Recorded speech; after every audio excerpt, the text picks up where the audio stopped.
Okay, तो कौन सा नया यूनिट चल रहा था आपका? इलेक्ट्रोस्टैटिक्स हो गया, इलेक्ट्रिक करंट हो गया, कौन सा स्टार्ट हुआ है?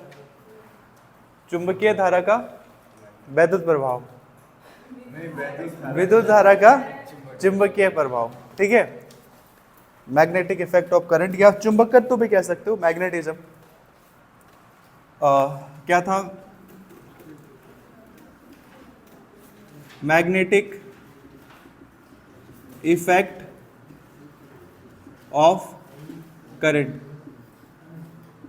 मैग्नेटिक इफेक्ट ऑफ करंट क्या है इसका मतलब? बताओ, 15 मिनट रिवाइज कर लेते हैं कुछ, ठीक है। इसका मतलब क्या है? पिछले यूनिट का क्या नाम था? पिछले, ये तीसरा यूनिट है ना, ये यूनिट नंबर 3 है, सेकंड और फर्स्ट। पहले यूनिट का क्या नाम था?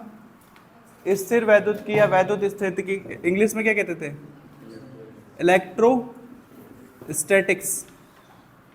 इसमें हम क्या पढ़ते थे वैद्युत स्थितिकी में? किसके बारे में अध्ययन करते थे? स्थिर आवेशों का अध्ययन करते थे। और स्थिर आवेश के चारों ओर या स्थिर आवेश के कारण क्या उत्पन्न होता है? देखो, पहला यूनिट में हम स्थिर आवेशों का अध्ययन करते थे। जो भी आवेश थे वो कैसे थे? स्थिर थे, स्थिर आवेश। और स्थिर आवेश के कारण क्या उत्पन्न होता है? वैद्युत क्षेत्र उत्पन्न होता था। इसीलिए हम अक्षीय स्थिति, निरक्षीय स्थिति में विद्युत क्षेत्र की तीव्रता ज्ञात करते थे। सेकेंड यूनिट क्या था आपका? क्या था? विद्युत धारा, जो अभी हाल में ही खत्म हुआ है, इलेक्ट्रिक करंट। यूनिट और चैप्टर दोनों हमने मिक्स कर दिया है, मतलब चैप्टर का नाम भी यही था, यूनिट का नाम भी यही है, इलेक्ट्रिक करंट या सिंपल सर्किट। अलग अलग रेफरेंस में सिंपल सर्किट, सरल परिपथ करके अलग एक चैप्टर बना देते हैं, हमने एक ही में मिक्स कर दिया था। इलेक्ट्रिक करंट में क्या पढ़ते थे हम? किस बारे में पढ़ते थे? सिंपल है, ऊपर इलेक्ट्रोस्टैटिक्स में स्थिर आवेश के बारे में पढ़ते थे, तो इलेक्ट्रिक करंट में किसके बारे में पढ़ते थे? एक स्थिर होगा तो दूसरा क्या होगा? गतिमान आवेश के बारे में पढ़ते थे हम। इसमें जो भी आवेश हमने पढ़ा सब गतिमान थे। गतिमान आवेश का अध्ययन करते हैं हम इलेक्ट्रिक करंट इस यूनिट में, विद्युत धारा वाले यूनिट में। और गतिमान आवेश से क्या उत्पन्न होता है? अगर आवेश गतिमान है तो क्या उत्पन्न होगा? धारा उत्पन्न होगी।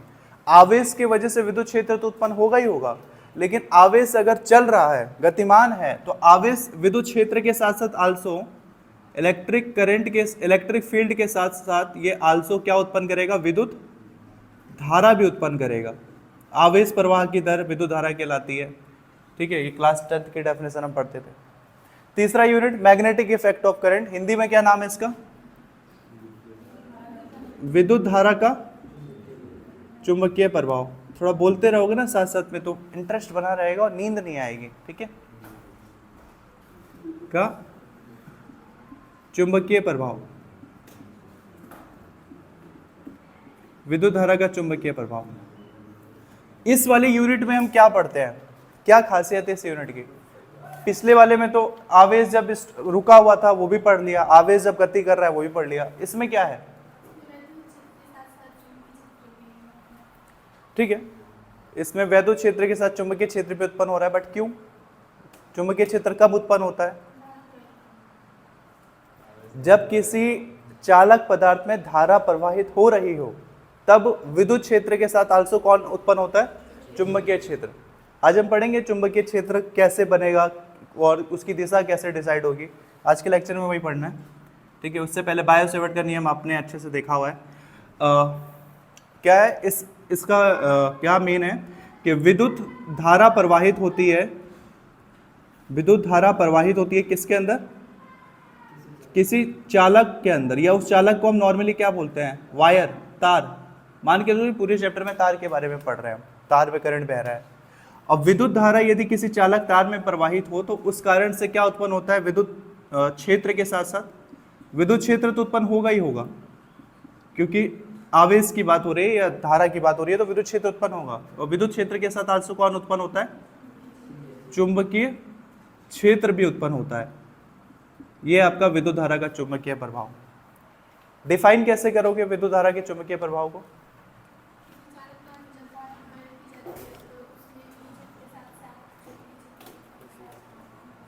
ठीक है, कैसे करोगे डिफाइन? सही बोला।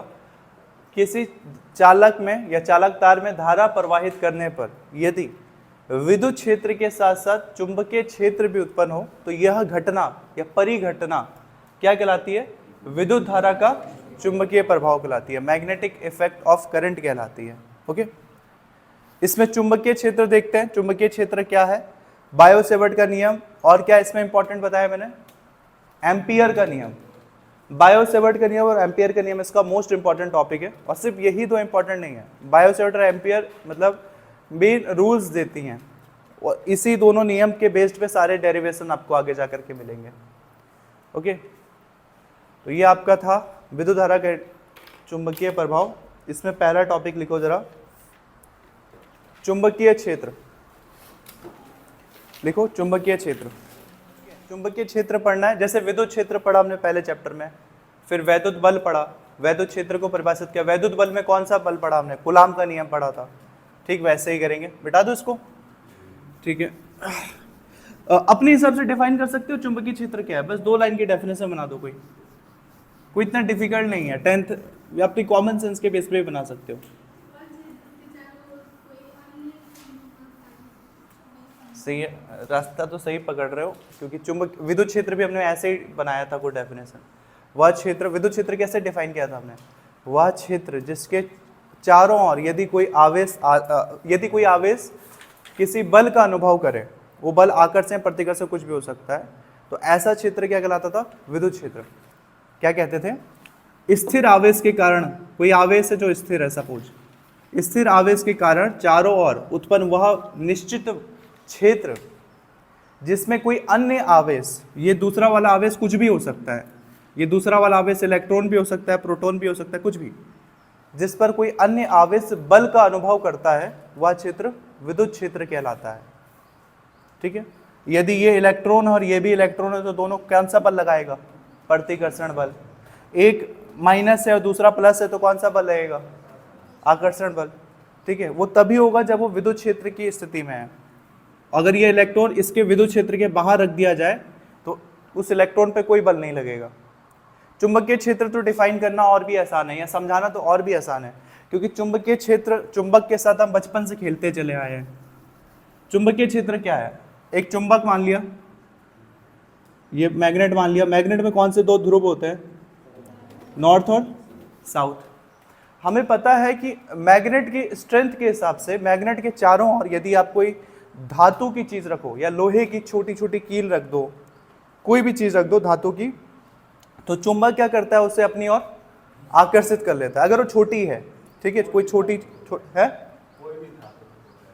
धातु की चीजों को है, लोहा पदार्थ, हाँ ये कह सकते हो। बाकी उसको स्टील को करता है? नहीं करता है। उसको सोना को खींचता है? नहीं, सारी धातुओं को नहीं खींचेगा वो। ठीक है, तो ये जो चुंबक होता है अपने चारों ओर एक निश्चित क्षेत्र बनाता है। अगर ये चुंबक का एक फिक्स एरिया सपोज ये है और वो चारों तरफ वृत्ताकार स्थिति में ही होगा, वो अपने आप को सेंटर मान लेगा। ये मान लो कि ये चुंबक ऐसे सेंटर में रखा है, तो इसके सेंटर के चारों ओर बनेगा एक क्षेत्र, और ये एक ऐसा क्षेत्र है कि जिसके बाहर यदि आप कोई पदार्थ रखते हो, जैसे कि इसके बाहर आपने रख दिया, ये क्या है? ये कील रख दिया आपने लोहे की, सपोज दैट, ये चुंबकीय क्षेत्र के बाहर है कि अंदर? बाहर है। ये पोजीशन अभी चुंबकीय क्षेत्र के बाहर है। क्या ये कील पे कोई बल अनुभव होगा? नहीं, कोई नहीं।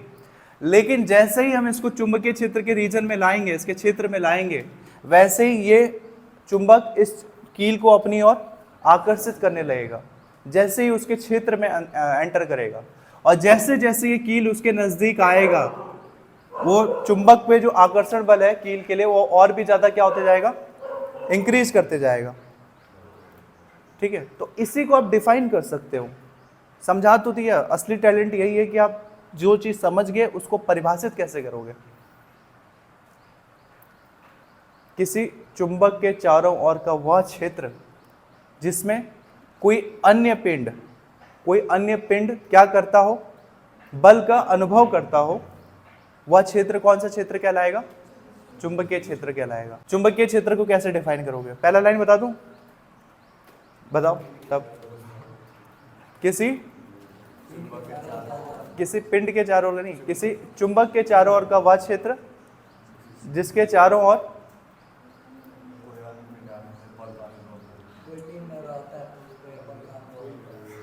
ऐसे कह सकते हो, किसी चुंबक के चारों ओर का वह क्षेत्र जिसमें कोई पिंड प्रवेश करने पर क्या करता है, बल का अनुभव करता है, वह कहलाता है चुंबकीय क्षेत्र। बल, इसमें भी दोनों बल हो सकते हैं।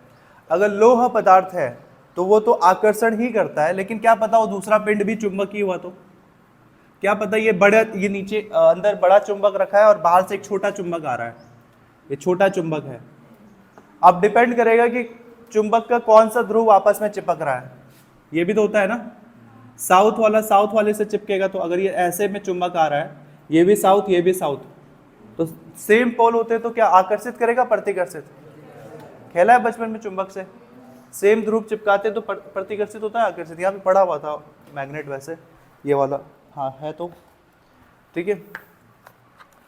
बचपन में हमने खेला है बहुत चुंबक से, अभी भी खेल लो, ठीक है। ये होता है बार मैग्नेट कहते हैं इसको, ये जो रेड वाला मैग्नेट होता है, हमने तो नॉर्मल गोल चुंबक किससे खेला होगा, ये होता है बार मैग्नेट जिसपे लिखा होता है नॉर्थ और साउथ, ठीक है। इस मैग्नेट का हमें पता है कि अगर सेम ध्रुव होगा, जैसे ये नॉर्थ है और ये नॉर्थ है, आपस में चिपकाएंगे तो ये देखो दूर जाने की कोशिश करता है, वो खुद ही फील करोगे आप हाथ में पकड़ोगे तो। और जैसे पोल चेंज करोगे, नॉर्थ से साउथ को लेके आओगे, वो तुरंत क्या हो जाएगा, चिपक जाएगा, वो तुरंत आकर्षित कर लेगा। लेकिन अगर इसको उल्टा करने की कोशिश करो तो कुछ भी करो वो आकर्षित नहीं कर रहा है, ठीक है। तो ये चीज़ें तो बचपन में भी हमने खेली हुई है चुंबक से, तो चुंबकीय क्षेत्र समझना थोड़ा ज़्यादा आसान है, ठीक है। इसमें रख दो, देखना गिरे ना, टूटेगा। तो डिफाइन करें, अब बताओ कैसे डिफाइन करोगे। किसी चुंबक के चारों ओर का वह निश्चित क्षेत्र जिसमें कोई अन्य पिंड बल का अनुभव करता है, वह क्षेत्र क्या कहलाता है, चुंबकीय क्षेत्र कहलाता है। विद्युत क्षेत्र पूछे तो आवेश बोल दो बस, किसी आवेश के चारों ओर का वह क्षेत्र, ठीक है। लिखिए, लिखो इसको, एक और लाइन लिखो।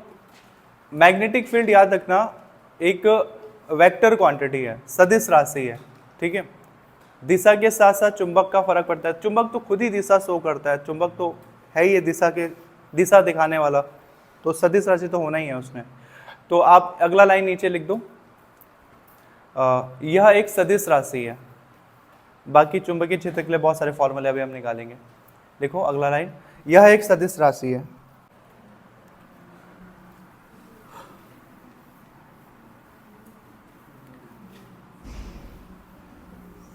हो गया।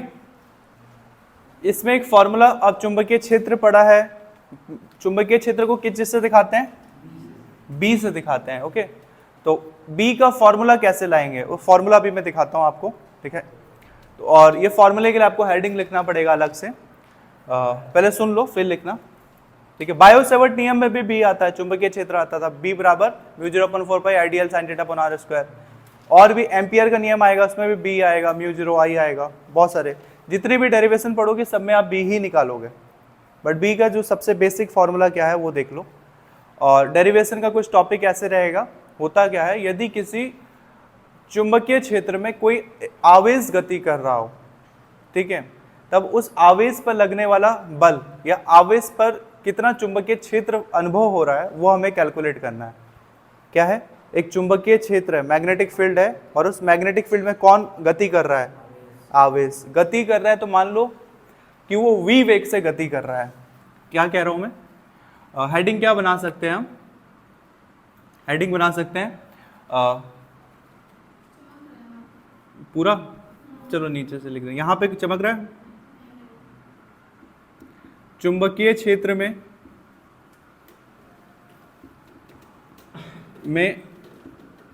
गतिमान आवेश, गतिमान आवेश,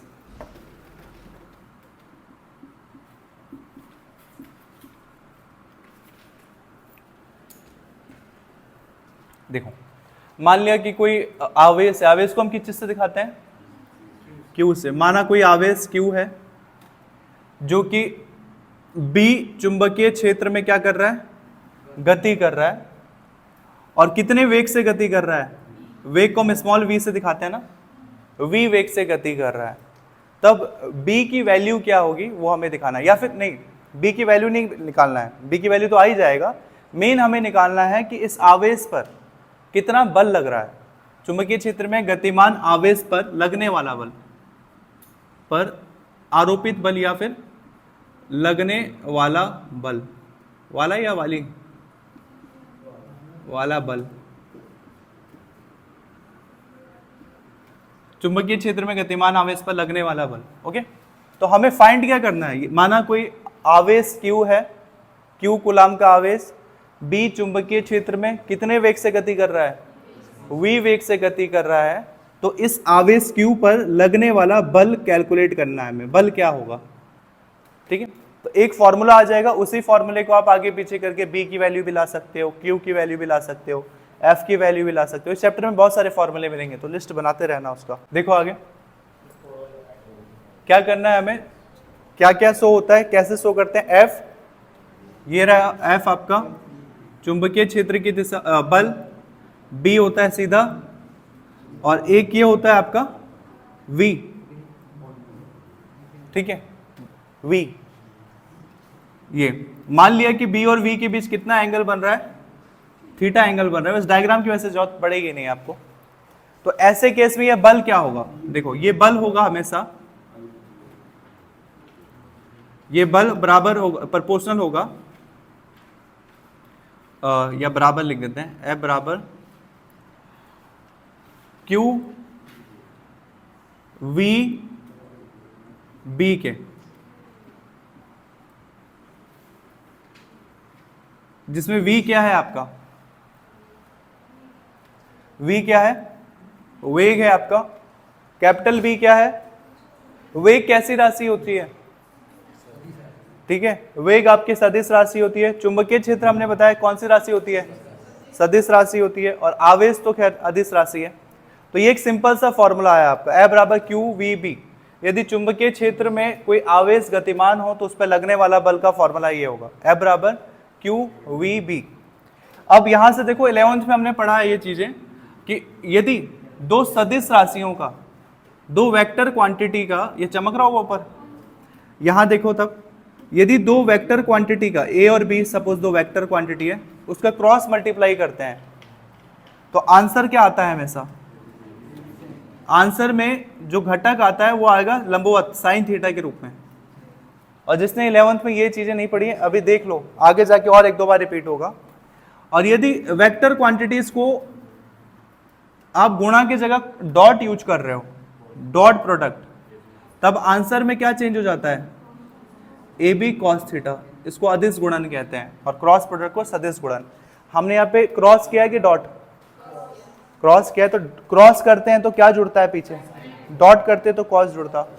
तो इसके साथ क्या हो जाएगा, नया फॉर्मूला क्या आ सकता है, बराबर Q V B sine theta. जब एंगल लगा देते हैं तब ये वेक्टर का चिन्ह गायब हो जाएगा, तो यही वाला चीज ऐसे में कन्वर्ट हो जाएगा। देखो F बराबर Q V B sine theta, simple सा फॉर्मूला है। ठीक है, इसमें कोई ऐसा लंबा डेफिनेशन वगैरह नहीं, आपको बस ये फॉर्मूला याद रखना है, F बराबर Q V B sine theta. यहां से आप B निकाल सकते हो, कैसे निकालोगे B, B कैसे निकालोगे, यहां से चुंबकीय क्षेत्र का फॉर्मूला B बराबर क्या हो जाएगा बताओ, B कैसे निकालेंगे। और मान लेते हैं अच्छा इसमें मैक्सिमम बल निकालना हो तो, चुंबकीय क्षेत्र में गतिमान आवेश पर लगने वाला अधिकतम बल, मैक्सिमम बल निकालना हो तो एंगल है साइन थीटा, तो आपको साइन थीटा की मैक्सिमम वैल्यू किस में आती है, 10th तो पढ़ा है सबने। तो एक होता है साइन जीरो, साइन जीरो की वैल्यू कितनी होती है, साइन 90 की वैल्यू कितनी होती है 90, और एक साइन 180 भी ट्राई करके देखते हैं, साइन 180 की वैल्यू कितनी होती है -1। वाह मैथमेटिक्स वालों, साइन 90 प्लस 90 कॉस 90 हुआ, कॉस 90 की वैल्यू कितनी होगी,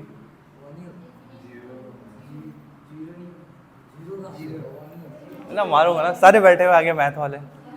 कॉस 90 की वैल्यू कितनी होती है, साइन 180 की वैल्यू कितनी होती है, इसका मतलब 0। तो बताओ अधिकतम मान किस में आ रहा है, बाकी तो 0 0 है, साइन 90 में मैक्सिमम वैल्यू आ रही है। यदि अधिकतम बल पूछे, चुंबकीय क्षेत्र में गतिमान आवेश पर लगने वाला अधिकतम बल, तो अधिकतम बल क्या लिख सकते हैं, अधिकतम बल कैसे दिखाएंगे आप इसको, F और ब्रैकेट नीचे लिख देता हूं मैक्स। मैक्स मतलब मैक्सवेल, मैक्स मतलब मैक्सिमम। मैक्सिमम फोर्स कितना होगा, बस 90, थीटा की जगह कितना डालना पड़ेगा आपको, 90 डालना पड़ेगा। तो ये हो जाएगा F Q V B sine theta की जगह 90 डिग्री। मैक्सिमम कंडीशन में बचेगा। साइन 90 की वैल्यू कितनी होती है, 1 होती है, तो ये हो जाएगा Q V B, साइन 90 का तो हो गया 1। और यहां से एक बल का फॉर्मूला ये भी आ गया आपके पास, और यहां से चुंबकीय क्षेत्र चाहिए B चाहिए, तो क्या आ जाएगा, B बराबर कितना हो जाएगा, B को छोड़ो यहां पे, और ऊपर क्या है F मैक्सिमम, और नीचे क्या बच गया Q इंटू V। ये आ गया आपके पास फॉर्मूला। इस फॉर्मूले को भी अगर मैं चेंज कर सकता हूं अभी, ये आपका चुंबकीय क्षेत्र का फॉर्मूला आया एक नया।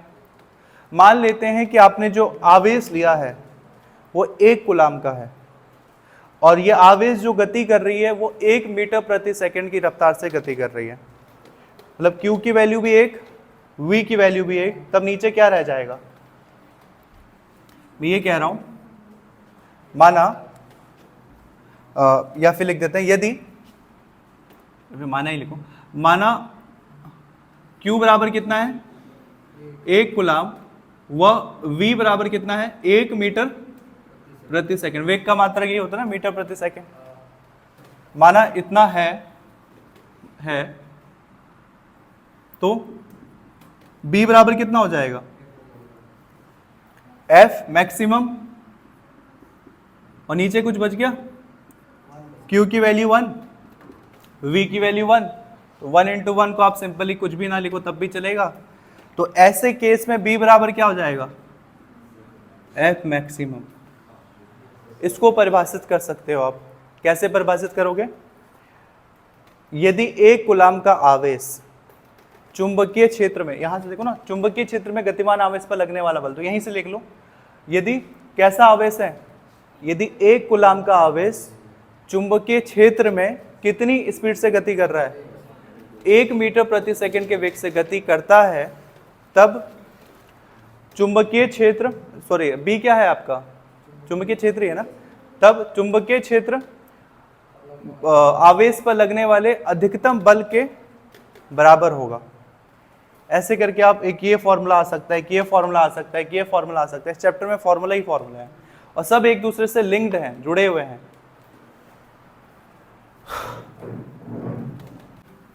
अब बताओ कैसे डिफाइन करोगे ये सारा चीज, समझ गए क्या लिखा हुआ है, हेडिंग क्या था, कोई चुंबकीय क्षेत्र है, उस चुंबकीय क्षेत्र में कौन गति कर रहा है, आवेश गति कर रहा है, और उस पर बल निकालना है। तो बल कैसे निकालोगे, स्टार्टिंग कैसे लिखना है आपको, माना Q आवेश B चुंबकीय क्षेत्र में, या चुंबकीय क्षेत्र B में V वेग से गति कर रहा है या गतिमान है, तब आवेश पर लगने वाला बल F होगा। फिर कॉमा करके नीचे से लिखना है F बराबर Q V क्रॉस B, ये मतलब ये दोनों उतार लेना है।